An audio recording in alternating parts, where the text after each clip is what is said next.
नमस्कार, आप देख रहे हैं दर्श न्यूज। मैं हूं आपके साथ रितेश शर्मा। पप्पू यादव आजकल लॉरेंस बिश्नोई के कारण काफी सुर्खियों में हैं।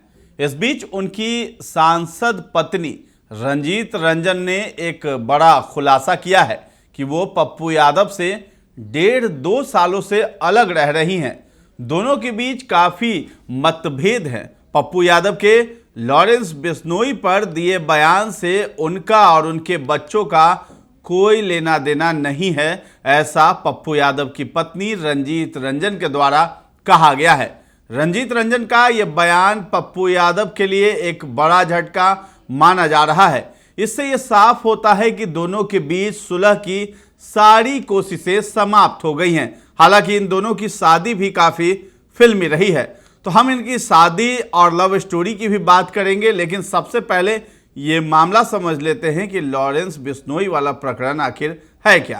तो दरअसल मुंबई में एनसीपी नेता बाबा सिद्दीकी की हत्या के बाद बिहार के पूर्णिया से निर्दलीय सांसद राजेश रंजन और पप्पू यादव ने सोशल मीडिया एक्स पर घोषणा की थी कि अगर कानून अनुमति देता है तो वो लॉरेंस बिश्नोई के पूरे नेटवर्क को 24 घंटे के भीतर खत्म कर देंगे। इसके कुछ ही दिनों बाद उन्होंने बॉलीवुड अभिनेता सलमान खान के साथ एकजुटता भी व्यक्त की थी, जो काले हिरणों की हत्या को लेकर बिश्नोई के निशाने पर है। लॉरेंस के खिलाफ दिए बयान के बाद पप्पू यादव को भी फोन पर धमकी मिली थी और कहा गया था कि तुम्हारे सारे ठिकानों की रेकी कर ली गई है, अब घूमोगे कहाँ घूमोगे, घूमो तुम्हें मार दूंगा। जिसके बाद पप्पू यादव का फिर बयान भी आया।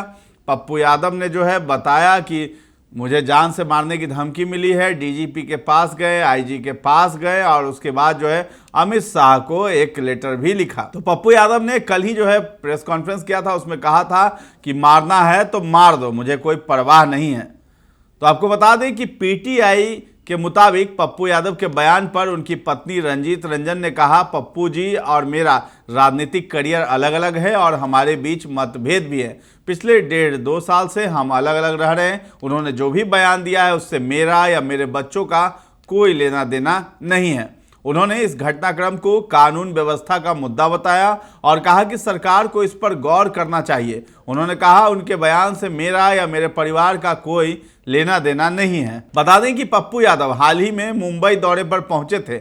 उन्होंने मुंबई से लौटने के बाद एक्स पर एक पोस्ट में कहा था कि वो फिल्म सलमान खान से नहीं मिल पाए क्योंकि एक्टर शहर से बाहर शूटिंग में व्यस्त थे। उन्होंने कहा था वो निडर और बहादुर हैं और उन्होंने अपने काम और मानवता को पहली प्राथमिकता दी है। मैंने उनसे कहा कि मैं हर परिस्थिति में आपके साथ हूं।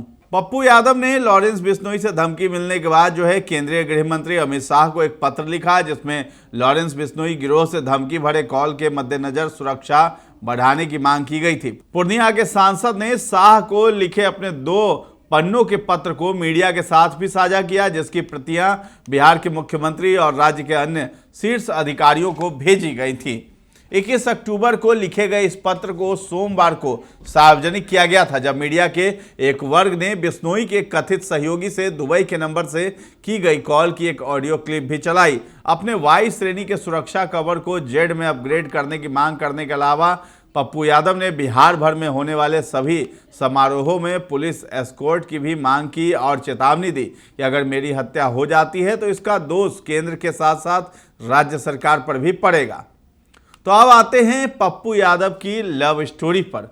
रंजीत रंजन और पप्पू यादव की लव स्टोरी जो है वो 90 के दौर का। ये 90 का दौर था जब पप्पू यादव ने अपनी आत्मकथा द्रोह काल का पथिक में बताया है कि उनकी प्रेम कहानी बड़ी मुश्किल भरी थी।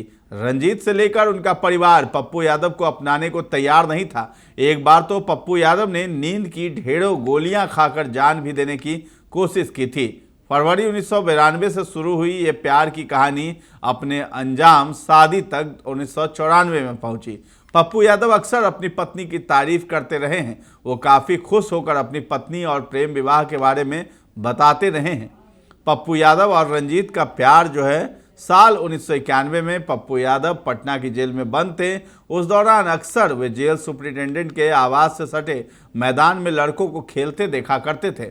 इन्हीं लड़कों में एक विक्की था। विक्की रंजीत का भाई है। पप्पू की विक्की से नज़दीकियां बढ़ गई। एक दिन पप्पू यादव को विक्की ने अपनी फैमिली एल्बम दिखाई। इसमें रंजीत की टेनिस खेलती तस्वीर थी। इसे देखते ही पप्पू यादव को रंजीत से प्यार हो गया। पप्पू ने पहली बार रंजीत रंजन को पटना क्लब में देखा था। पटना के मगध महिला महाविद्यालय से पढ़ने के बाद रंजीत रंजन ने पंजाब विश्वविद्यालय में एडमिशन ले लिया और वहीं टेनिस की प्रैक्टिस करने लगी थी। वे नेशनल व इंटरनेशनल टेनिस खेलती थी। पिता सेना से रिटायर होने के बाद गुरुद्वारे में ग्रंथी हो गए थे। आपको बता दें कि पप्पू यादव ने रंजीत रंजन के लिए पटना से पंजाब तक के चक्कर लगाने शुरू कर दिए थे। यह सिलसिला करीब 2 सालों तक चलता रहा था। कुछ महीनों तक तो रंजीत रंजन को इसका पता तक नहीं चला। जब पता चला तो उन्होंने साफ तौर पर पप्पू यादव को मना कर दिया था, मगर पप्पू नहीं माने। बात परिवार तक पहुंची। पप्पू यादव के माता पिता तो राजी हो गए, लेकिन रंजीत रंजन के माता पिता राजी नहीं थे।